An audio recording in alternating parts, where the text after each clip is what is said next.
This is a brief presentation from Atlanta's Department of Transportation about the ongoing Vision Zero action plan process that is being carried out this year. Over the next 10 minutes, our team will provide updates on the planning process and engagement activities, progress on the technical analysis, and opportunities for you to get engaged. So where are we now? The Atlanta Department of Transportation is working with a consultant team to develop the Vision Zero action plan. When this plan is complete, ATL DOT will have an updated high injury network, a list of priority projects and implementation actions, a Safer Streets checklist, an evaluation framework, and a Vision Zero data dashboard. In this presentation, my colleague will share an update on the high injury network and related technical analyses. Before we get into the technical project updates, we wanted to give a little more background on our equity-based engagement approach and activities. The map on this slide highlights in green the areas of the city that are considered communities of concern. Factors considered in identifying these communities include vehicle availability, single-parent households, populations under 18 and over 65, disability status, poverty level, health insurance coverage, dependence on public transit, and race.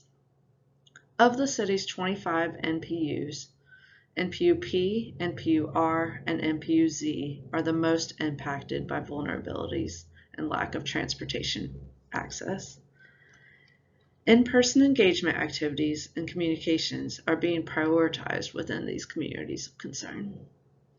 Later in the project, the action planning team will also consider the communities of concern in its project prioritization and selection criteria. The Vision Zero action planning team has several exciting upcoming opportunities to engage in the month of June. On June 3rd, we will have a pop-up booth at the No Tables, No Chairs event at Beltline After Dark, which occurs at Westside Park. The team will be handing out project information and collecting input. Additional opportunities to participate include a pop-up event at Southside Sports Complex on June 17th, a virtual info session on June 20th, and an in-person community workshop on June 22nd. Visit our project website, atlvisionzero.com, to learn more.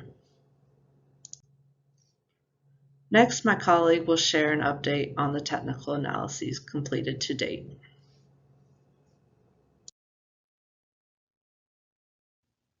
We'll now review the safety analysis that's been conducted as part of the Atlanta Vision Zero plan.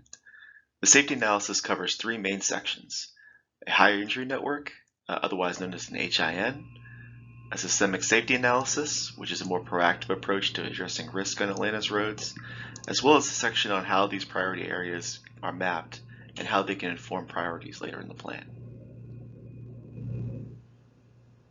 The high injury network is a historic look at crashes that have happened in the very recent past. Essentially, we want to know where fatal and serious injuries have occurred in the city over the last 5 years. This historic analysis focuses on the most severe crashes, using what's called an equivalent property damage only analysis to analyze and focus on those crashes that have resulted in fatal and serious injuries.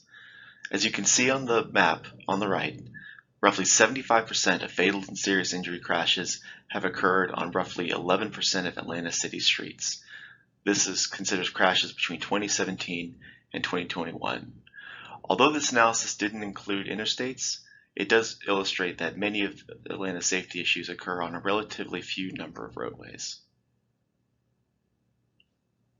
In contrast with the retrospective high injury network, the systemic analysis is a proactive approach that focuses more on risk, rather than crash history alone to identify priorities in the city.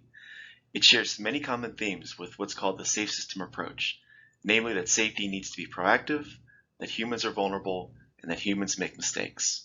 Rather than focusing on crash history alone, we use historic crashes to determine characteristics that are associated with risk, namely the types of crashes that are more associated with high risk and high severity crashes, the types of roads that are associated with those more severe outcomes, as well as individual community characteristics and roadway characteristics around those roads that might tell us which specific locations might experience those crashes in the very near future. Again, this is very proactive, so we're looking to address risk rather than just identifying locations that have already had crashes so that we can potentially prevent the next crash from occurring. The first step in the systemic analysis is identifying a focus crash type. Essentially, what types of crashes are we interested in to address the highest risk and highest severity crashes in the city? To do this, we borrowed emphasis areas from the Georgia Strategic Highway Safety Plan, which is a federally mandated plan that the state must update on a 3 to 5 year cycle. We compared the more severe crashes, fatal and serious injury crashes, to less severe crashes, what are referred to as BCO crashes, to identify where we see a greater share of severe crashes relative to their lower severity counterparts. Based on this analysis, as you can see on the right, we've identified 7 emphasis areas for the Atlanta Vision Zero plan, namely aggressive driving and speeding, bicyclist-related crashes, impaired driving-related crashes, intersections, motorcycles, pedestrians, and roadway departure. Now that we've identified a focus crash type, we want to know about the types of roads where these more severe crashes occur. We want to know exactly what are those characteristics of the road that we should focus on and map out in the city to identify risk where it's most important. We do this by comparing crashes, which is an outcome, to roadway lane mileage, which is essentially a measure of exposure. If all things being equal, you'd expect those two things to align perfectly, and you can see in the charts on the right, there are key differences where you see a greater share of fatal and serious injury crashes in the city relative to the percentage of road mileage for these characteristics. We've focused on 2 individual characteristics for this analysis, namely functional class, or how the road is used essentially, and number of through lanes. These 2 characteristics let us lay out a base map for us to identify risk factors and focus in on the community characteristics around these roads to then improve safety and identify issues proactively. For reference, this also aligns with the Atlanta metropolitan area's regional safety strategy, which was published earlier in 2022. These results indicate that Atlanta is experiencing many of the similar issues to the region, but Atlanta also has its own unique challenges as well. This helps narrow down the focus of our risk factor analysis. After our focus roadways, we look at risk factors to then narrow down specific characteristics around those roads that may indicate a higher level of risk. Again, these are contextual factors, and although these are correlated with historic crashes, we're not using the crash locations themselves, like the high injury network, to determine where risk is highest. Again, if you've entered this stage, if a road has entered this stage of the analysis, it already indicates us that there's some measure of risk. But sites with a higher number of risk factors could indicate that there's a potentially elevated level of risk associated with those locations. To give you an example, we've provided the risk factors for intersections on the right, and you can see that these are pretty intuitive with highway safety, namely that traffic volumes being higher is indicated with a higher level of risk at intersections. Signalized intersections tend to have a higher level of risk relative to their presence on the roadways. Number of through lanes on the minor approach or the approach with the lowest number of cars on it also indicates some measure of risk. The commuting characteristics of the area, as well as transit presence. All 6 of these factors, in addition to being on a focused roadway, namely a 4-lane arterial, could indicate a higher level of risk. To illustrate what this means in practice using the previous example, we've laid out the proportion of crashes and intersections in the city based on the risk analysis. So you can see on the left, if we take the city as a whole, we have 100% of intersection-related crashes as well as 100% of the intersections in the city. If we then narrow that down to just looking at the focus roads, if we're only looking at intersections on 4-lane arterials in the city, we see that we roughly see about half of the city's fatal and serious injury crashes occur at only about 12% of all intersections in the city. Again, imparting that there is some measure of risk just being on one of those focus roads. Then that takes us to the risk factors. If we look at intersections that are on focus roads and have at least 4 risk factors from the previous slide, we see that that represents about 2% of the intersections in the city, but represents about 1/5 or 21% of all fatal and serious injury crashes related to intersections. This definitely illustrates that as we go down this hierarchy, as we identify these risk factors, we're seeing a greater and greater share of high risk, high severity crashes and a smaller share of locations. That takes us to our mapping. You can see that we've added our two maps together to produce a more complete picture.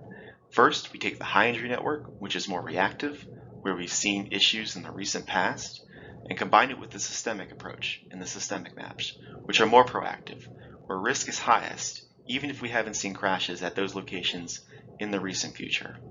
This more complete picture can provide a more holistic approach to safety in the city, identifying risk, but also addressing issues that have currently occurred. And this can be combined with project selection, with community input, and other factors to help the city prioritize where it wants to make improvements. In closing, we would like to make one more call for you to get involved. In addition to the June engagement activities I spoke to earlier, you can also participate now on our community input map, which is available online. Visit the project website or scan the QR code on this slide to access the map and share your experiences. Your input is vital to help our team develop recommendations and execute strategies that reflect the needs of your community. The input we've collected to date has been concentrated mainly in Northeast and Northwest Atlanta. We want to be sure that we are hearing from folks across the city, so please help us get the word out to your neighbors.